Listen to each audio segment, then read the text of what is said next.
hoje o segundo bimestre da disciplina Inteligência Artificial e Computacional.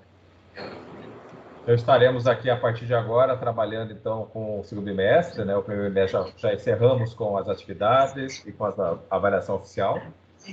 E nesse bimestre aqui a gente inicia um novo processo, esse bimestre, contemplando atividades em sala, que faremos da mesma forma. Agora só vou confirmar aqui para vocês, para a gente ter uma noção exata, mas basicamente essa disciplina haverá mais 1.500 pontos para avaliação em sala.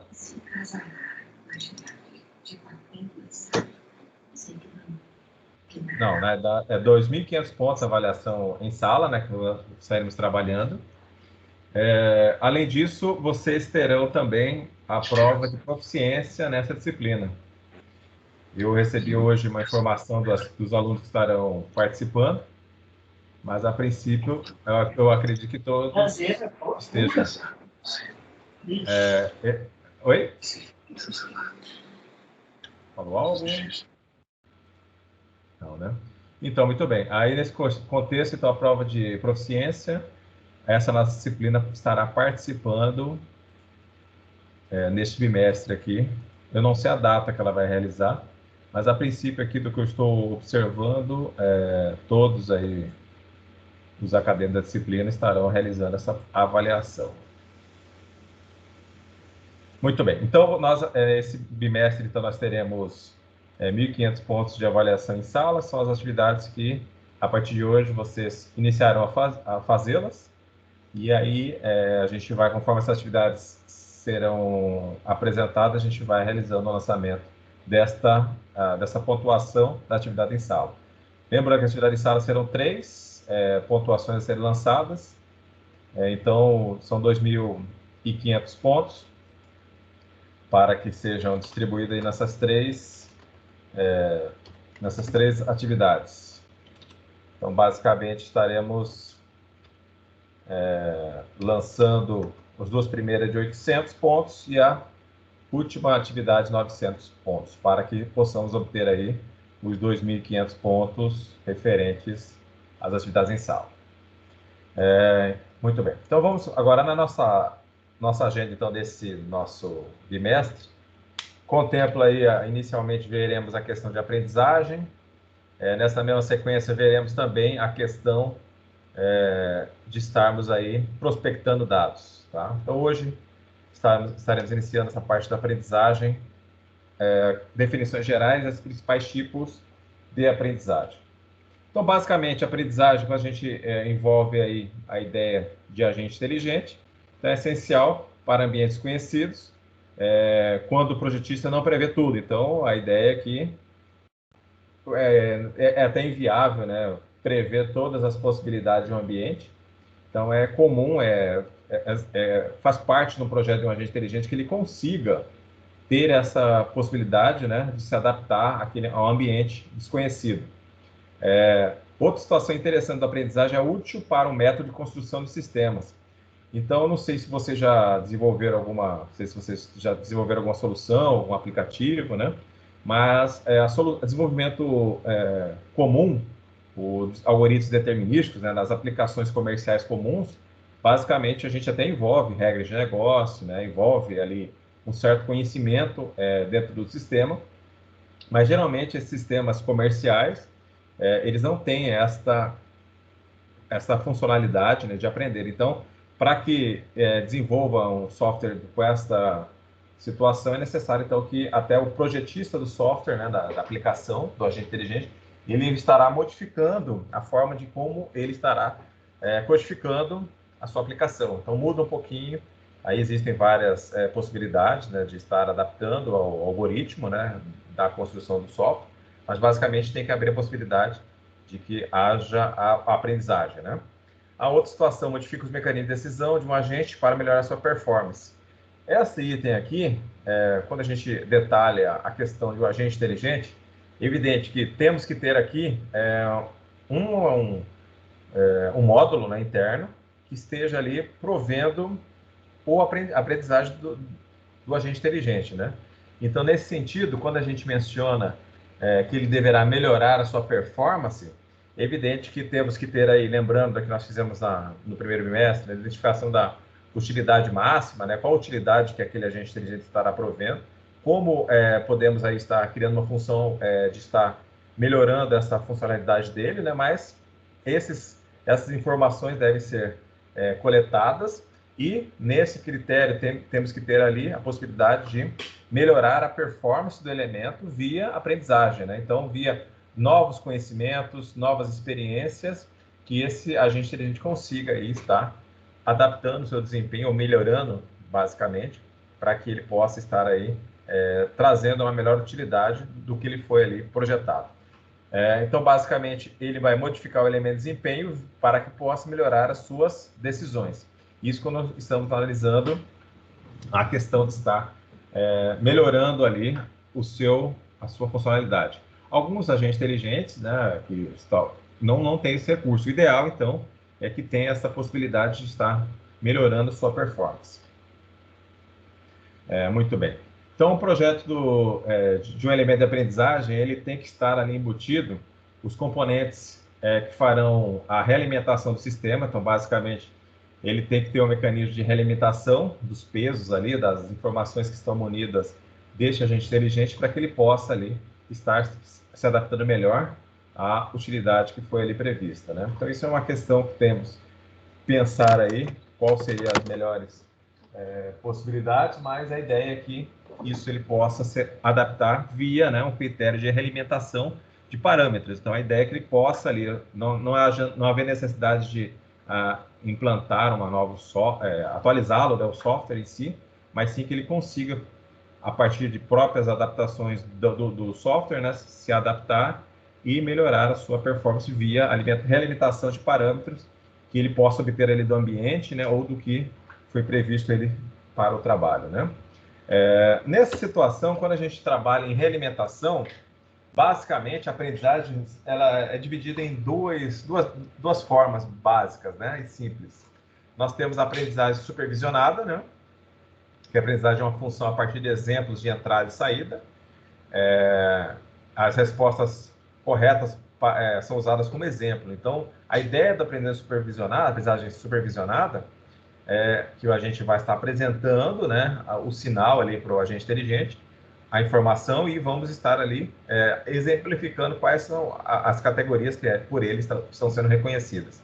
Então, basicamente, esse tipo de aprendizagem supervisionada se encaixa aí as redes neurais artificiais, né? Elas necessitam de uma fase de treinamento, e o treinamento inicial delas, a maioria delas, é supervisionado, ou seja, você passa as informações, né? São passadas as informações e são considerados as saídas, né? Então, é linkado para que ele possa treinar ali o que é a informação e como classificá-la. A outra forma de aprendizagem é não supervisionada, que é a aprendizagem de padrões de entrada, quando não há valor de saídas específicos. Então, respostas corretas não são dadas nesse momento. Qual é a ideia dessa aprendizagem não supervisionada? Então, aqui, quando a gente está analisando um grande volume de dados, por exemplo, hoje em dia, com a grande possibilidade de termos dados aí de diversos dispositivos, quando pensamos nessa aprendizagem não supervisionada, a ideia, então, aqui é que, a partir de um grande volume de dados, o algoritmo possa usar métodos probabilísticos, né, para reconhecer padrões, além de outras formas de cálculos estocásticos, né, que seriam da área de estatística. Então, tem diversas possibilidades, de vários tipos de algoritmos que consigam analisar, via procedimentos estatísticos probabilísticos, estar ali observando tendências, observando padrões, para que possam aí algoritmos preditivos tentarem ali, a partir desse momento, fazer com que o agente inteligente consiga tomar a decisão via esse grande volume de dados, via experiência que ele está se adaptando ali. Então, nesse critério do aprendizagem não supervisionado, não é passado o modelo à aplicação agente inteligente. Ele vai estar, conforme o volume de dados, né, estará a partir dali apresentando ali padrões e usando algoritmos preditivos, podendo ali tomar decisões conforme a relação das informações que estão sendo trazidas. Quando a gente, então, agora, nessas duas formas aqui, nós aprendizagem supervisionado e não supervisionado, né? Esta aprendizagem indutiva clássica, ela se encaixa mais quando nós usamos a aprendizagem não supervisionada. A ideia aqui é que haverá as informações da entrada, né? A partir dessa coleção de entrada, haverá uma função que vai tentar encontrar os padrões que estão ali descritos naquele modelo que está sendo transmitido ao agente inteligente, né? Então, basicamente, temos ali a função-alvo que vai ser modelada, o H ali, a hipótese, e as entradas que farão parte desse sistema. A partir dessa entrada, deste agente inteligente, ele vai estar tentando modelar uma equação matemática que consiga seguir um padrão aí dentro do que for ali passado para ele das informações. Então, basicamente, se fôssemos analisar em uma estrutura de gráfico, né, temos os elementos aí que foram passados aí para esse agente inteligente. A ideia é que ele consiga, a partir dessas informações, que estão aí descritas como esse exemplo aí do gráfico, criar ligações entre essas informações, né? Estar ali trabalhando para que consiga unir essas informações aí por alguns critérios. Nesse sentido, existem basicamente equações de sistemas lineares e não lineares, né? Então, nesse critério, conforme o problema que está sendo analisado, a ideia é que possa ser utilizado esse tipo de equações. Se for alguma ação que seja linear, né, que existe um padrão mais fácil de ser obtida, é evidente que as equações lineares são as mais identificadas com esse tipo de problema. Agora, quando trabalhamos com situações não lineares, né, que a maioria das ações que o ambiente transmite são questões não lineares, né, em alguns momentos, aliás, diversos momentos apresentam valores diferentes, e aí nesse critério as equações não lineares são mais interessantes. Mas basicamente aqui a aprendizagem indutiva clássica, via esta ajuste das funções, fará com que haja a união desses objetos a serem avaliados aí ou serem identificados por esse agente inteligente. Então a ideia é que mesmo não sendo linear, ele consiga via as equações, isso aqui é uma função, né? Lembrando, quando vocês fizeram lá na matemática básica, lá tinha a questão de funções, aí essas funções servem para gerar hiperplanos, né? Gerar linhas, e essas linhas estariam ali sendo utilizadas para que pudéssemos unir esses pontos, que seriam objetos a serem identificados. Então, conforme vai se executando essas funções, elas vão se adaptando até que consigam aí obter êxito em fazer a ligação de todos os objetos. Então, essa é a ideia mesmo. A função vai se adaptando, né? E basicamente, na primeira adaptação, ela não estará trazendo a ligação de todos os objetos, mas outros ciclos de processamento para que ele possa estar obtendo outros resultados, se ajustando, até que consiga fazer a ligação plena entre todos os pontos nessa identificação desses objetos com algumas características similares. Aí nós temos aqui a navalha de Ockham. Essa navalha de Ockham, na realidade, é uma situação que menciona que muitas vezes, para se estar aí conduzindo uma hipótese mais ajustada, né? Então, ela talvez seja melhor ajustar uma simples linha reta, né? Que não seja exatamente consistente, para que possa fazer previsões razoáveis. Então, a ideia aqui dos cálculos, é evidente, se a gente tem tempo para que o algoritmo possa procurar a melhor solução, é evidente que ele poderá ficar processando essa informação até que obtenha o melhor resultado. Nesta informação aqui, trazemos a seguinte situação, aqui, quando não há o tempo necessário, né, muitas vezes, o mais aconselhado é que estejamos criando aí uma função razoável, né, que consiga trazer previsões, né, adequadas, mas que não necessite de muito ajustes, né, que não fique ali processando em demasia para que o agente inteligente possa ter a sua funcionalidade executada, né? Então, aceitar que a verdadeira função não seja determinística. Então, quando a gente fala tudo que é determinístico, nós temos a plena convicção que achamos a solução mais adequada.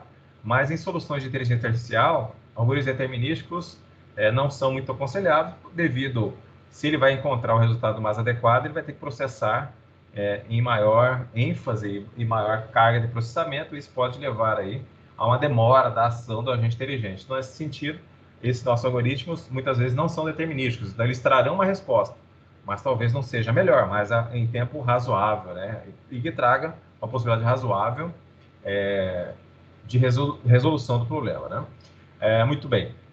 Então, há um compromisso inevitável entre a complexidade das hipóteses e o grau de ajuste dos dados. Então, muitas vezes, dependendo do ambiente, das situações a serem avaliadas, se ficar processando todas as possibilidades para que faça a melhoração, isso pode aí ser uma complexidade computacional elevada que não trará o resultado adequado em tempo, né? Então, tudo na nossa carreira aí nós temos que pensar que podemos executar a tarefa, mas temos que saber o tempo adequado para que essa tarefa seja realizada. Então, nesse critério, então, nesta navalha de Ockham, a ideia é que estejamos aqui criando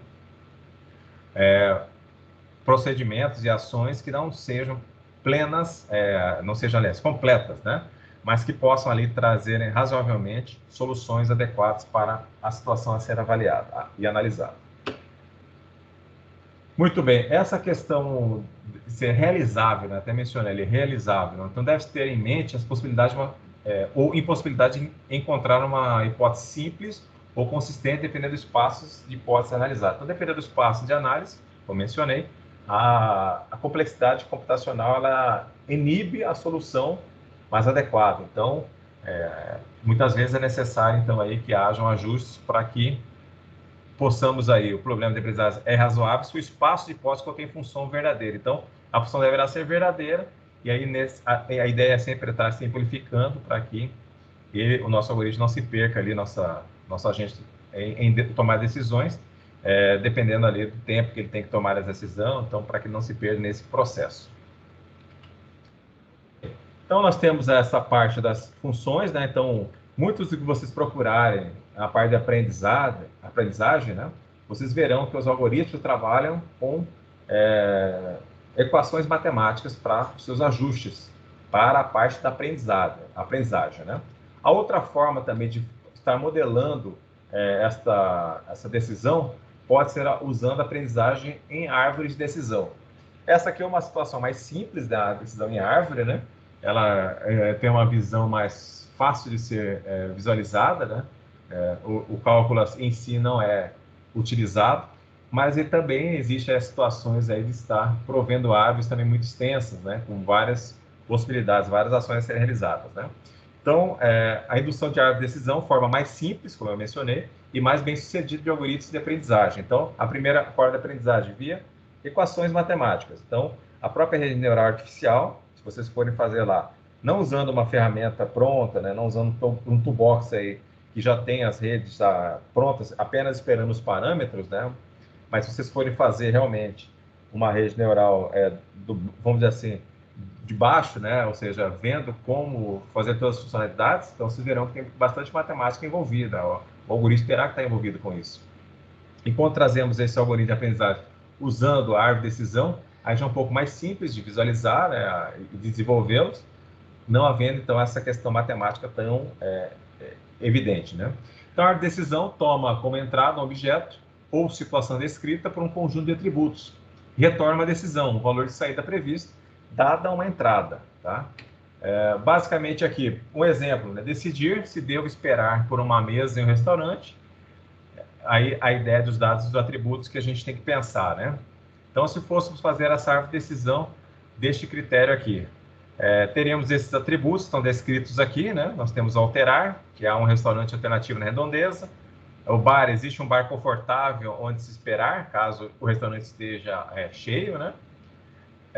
Se é sábado ou domingo, também pode ser um atributo dessa decisão. Se a pessoa está com fome, né? Se tem clientes no restaurante, porque se estiver cheio, você vai ter que esperar, né? Se está chovendo, para que você possa se deslocar. Se existe reserva. Aqui nós poderíamos usar também tipos, né? Qual tipo de restaurante? Temos francês, italiano, tailandês, burger, né? Burger talvez seja americano, né? E tempo estimado, espera estimada para que possa ser atendido. Então, se fôssemos analisar restaurantes, se tivéssemos aí alguns atributos a serem definidos, poderíamos usar esses que estão aqui descritos para que possamos aí decidir em qual restaurante seguir, né? Então, esses atributos, a ideia é que, além de estar definindo os atributos, os dados relacionados a esses atributos, qual é a função de cada um desses atributos, para que depois possamos colocar aí numa árvore de decisão. Simples a árvore, né? Essa aqui bem simples. Então, na realidade, é o seguinte, a questão dos clientes, né? Como eu mencionei. Então, a ideia do cliente, se o restaurante está cheio, né? Se ele tem clientes, se ele está vazio, se ele tem alguns clientes, ou se ele está cheio, né? Então, clientes, aí tem essas três possibilidades de ação. Essa verdadeira ou falsa aqui, false ou true, né? Tem aqui, poderíamos encadear outras situações, mas nesse momento não é relevante, porque se não tem, não tem clientes, ou se tem algum só, então tem lugar disponível, a pessoa pode estar entrando nesse restaurante. Caso ele seja cheio, né, full, está cheio, então qual o tempo estimado? Se for maior de 60 minutos, ele vai desistir.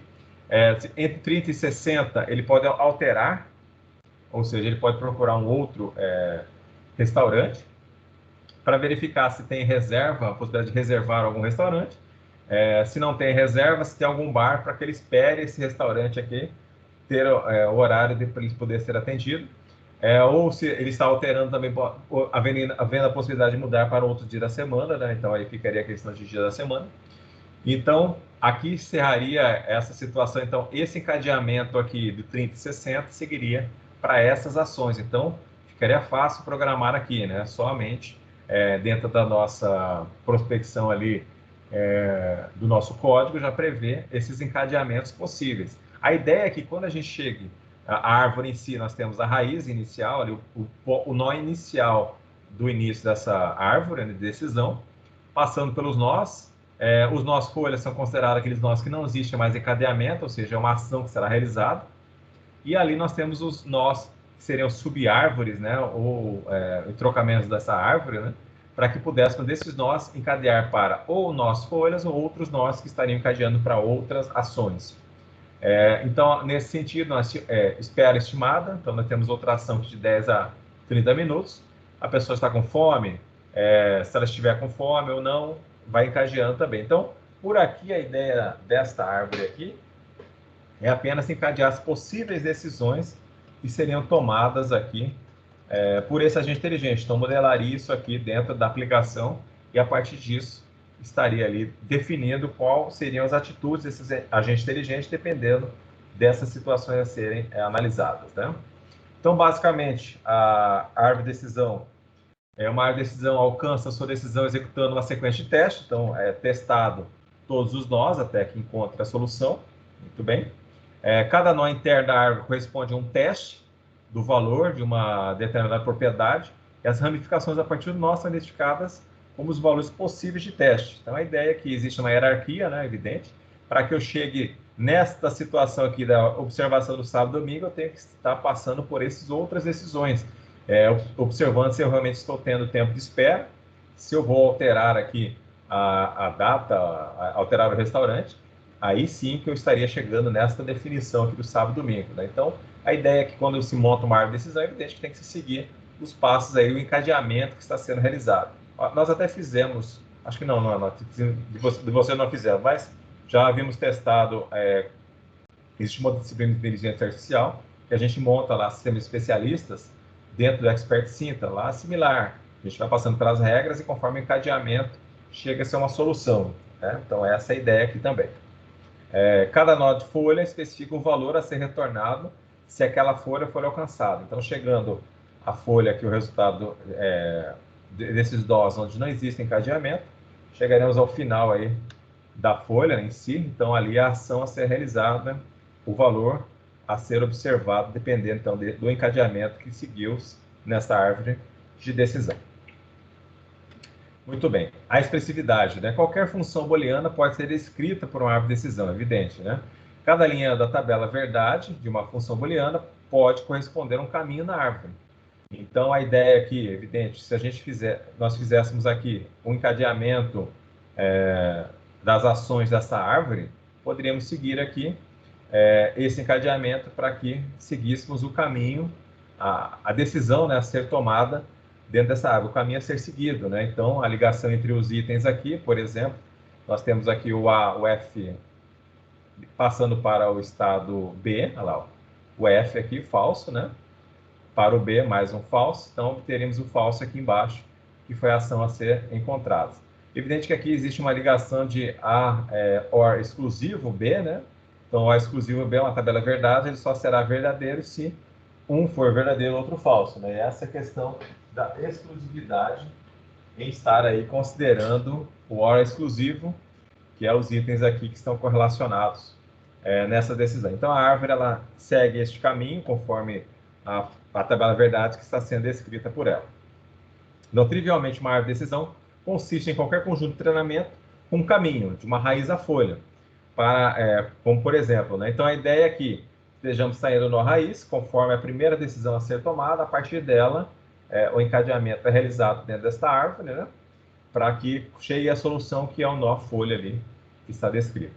É evidente que sempre que temos que ter cuidado com a representação da árvore, né? Porque dependendo do tamanho dessa árvore, a gente vai ter ali maior encadeamento dela e maior situação dificultosa, né? Estar chegando ao resultado, né? Então, aqui até... Então, observem, aquela parte matemática, a limitação evidente, ela existe, né? A função matemática não pode ficar sendo executada, ela tem que ter um parâmetro de término, né? Para que ela possa tomar as decisões ou se ajustar ali os seus pesos. Mas a limitação dela é vinculada realmente também a estar ali provendo uma situação de término da equação. Aqui também na questão das árvores, mesmo sendo mais simples, também ela tem uma agravante do crescimento das regras que são estabelecidas, né? Então, quando a gente menciona o seguinte, o espaço das hipóteses que são ali elencadas, né? Quanto às árvores de decisão distintas, existem N atributos, então nós podemos considerar que o número de funções booleanas que estarão nessa árvore, né? Seria de 2 elevado a n. Então, nós temos espaços... se eu tenho 6 atributos, por exemplo, como está aqui o exemplo, 6 atributos, eu teria aqui o número de funções booleanas que estariam envolvidas nesta árvore. Seria de 2 elevado a 6. 2 elevado a 6 dá 64. Então, seriam 64 funções booleanas, ou seja, as comparações aí estariam contidas dentro dessa nossa tabela, né? Dentro das funções, desculpa. E o número de tabelas verdades distintas que poderiam ser obtidas via esses N atributos é equivalente a 2 elevado a 2 elevado a N. Então, se fizéssemos o cálculo inicial aqui, 2 elevado a 6 dá 64. 2 elevado a 64, então daria esse número aqui de árvores distintas. É um número bem grande aqui, né? Acho que é um número aqui, acho que eu nem sei o valor correto, mas é um número bem extenso aqui, que contempla esse tamanho desta árvore. Então, essa situação também dos espaços de hipóteses de uma árvore também vai interferir aí nas possíveis combinações e interpretações desta árvore. Então, também tem que se observar a escolha desses atributos, né? A correta escolha para que a árvore não fique inviável e as possibilidades de ligação lógica entre elas. Então, muito bem. Olha lá, para definir um atributo como melhor, então nessa questão da árvore, né? A escolha do atributo deve minimizar a profundidade da árvore de decisão. A ideia, então, é que os atributos sejam bem escolhidos para que a profundidade seja aí mais restrita e não haja aí um número elevado aí da altura, né, da profundidade, desculpa, dessa árvore. Então, escolhendo um atributo que vá o mais longe possível na classificação exata dos exemplos. Então, achar atributos aí que consigam separar um grande número de elementos é o mais adequado. Então, o atributo prefeito divide os exemplos em conjuntos de todos positivos ou tipos negativos, né? Então, seria aí, separando os números, evidente que um número positivo e negativo já haveria aí uma divisão bem clara dos valores. Então, a ideia é essa, que um atributo ele tem que ter essa missão aí de estar dividindo bem a massa de dados que está sendo analisada, né? Então, a solução, medir que os atributos a partir de quantidade esperada de informações fornecidas por ele. Então, a medida deve ter seu valor máximo, né? Quanto o atributo for perfeito, e seu valor mínimo, quanto o atributo for inútil. Então, aí a ideia dessa questão de inútil é procurar atributos, na análise ali, separar os atributos que não consigam obter valores de separação, esses têm que ser descartados, e aí sempre procurar aí atributos que consigam ser relevantes nessa análise dessas informações referente a esta árvore. Muito bem, pessoal.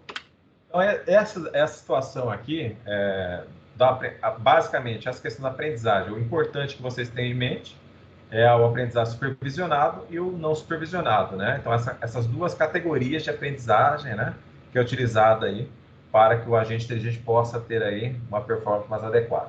Então, nesse critério, eu quero que vocês estarão aí pesquisando, né, 3 algoritmos ou modelos de aprendizagem e categorizar, né? Se nós fôssemos criar um atributo, eu quero que vocês, além de estar descrevendo como eles funcionam, em que a parte eles se encaixam. Se encaixa melhor no aprendizado supervisionado ou no aprendizado não supervisionado. Então, vocês farão essa pesquisa de 3 no contexto de inteligência artificial, evidente, e aí vão tentar encaixar esses 3 aí, no mínimo 3, entre aprendizado supervisionado e não supervisionado. Evidente também que é bom que vocês redigam aí uma pequena informação breve de como esse algoritmo funciona para depois poder classificá-los aí, se eles utilizam o recurso de aprendizagem supervisionada ou não supervisionada. Então, isso aqui já está lá no Avo para vocês pegarem, para vocês realizarem essa atividade, né? Ela já está lá, vocês vão fazer essa atividade e aí estarão mostrando essa atividade na próxima aula. E o que eu farei agora? Eu vou dar uma pausa aqui, na verdade eu vou parar a gravação daqui a pouquinho e vou postar aí a aula, essa aula que nós vimos aqui seria a aula 8, né? Então vou postar lá no AVA a aula 9 para que a gente possa seguir para essa nova aula. Só um momentinho, tá, pessoal?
Professor, Oi. semana que vem vai ser palestra, né? Sim, será a palestra. Entendi. Beleza. Tá? Por isso vão ter um pouquinho mais de atividade hoje. Vão ter uma semana para fazer a palestra e a nossa aula depois.